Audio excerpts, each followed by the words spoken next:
اللہ پر توکل کرنے کے لیے دعا مانگے.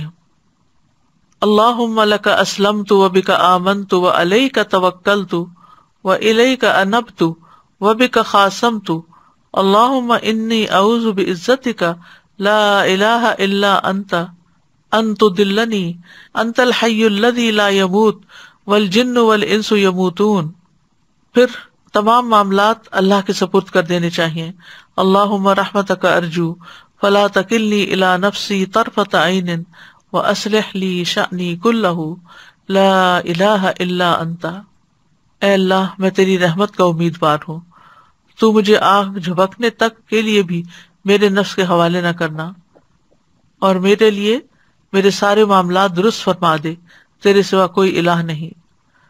رات کو سوتے وقت بھی جو آخری دعا پڑھی جاتی ہے اس میں بھی توکل کا ذکر ہے. پھر مصیبت کی سختی سے پناہ مانگنا چاہیے. اللہ کی رضا حاصل کرنے کی دعا، اللہم انی اسألک الرضا بعد القضاء، اور مصیبت کے وقت اللہ سے خیر کی دعا. تو کرنے کے کام پھر کیا ہوئے؟ مصیبت پہنچنے پر اللہ کی طرف رجوع کرنا چاہیے. مصیبت پہنچنے پر یہ عقیدہ رکھنا چاہیے کہ اللہ کی طرف سے ہی آئی ہے. اس بات پر یقین رکھنا چاہیے کہ جو پہنچا ہے وہ ٹل نہیں سکتا تھا. وآخر دعوانا ان الحمد للہ رب العالمین. سبحانک اللہم وبحمدک اشہد ان لا الہ الا انت استغفرک واتوب الیک. السلام علیکم ورحمۃ اللہ وبرکاتہ.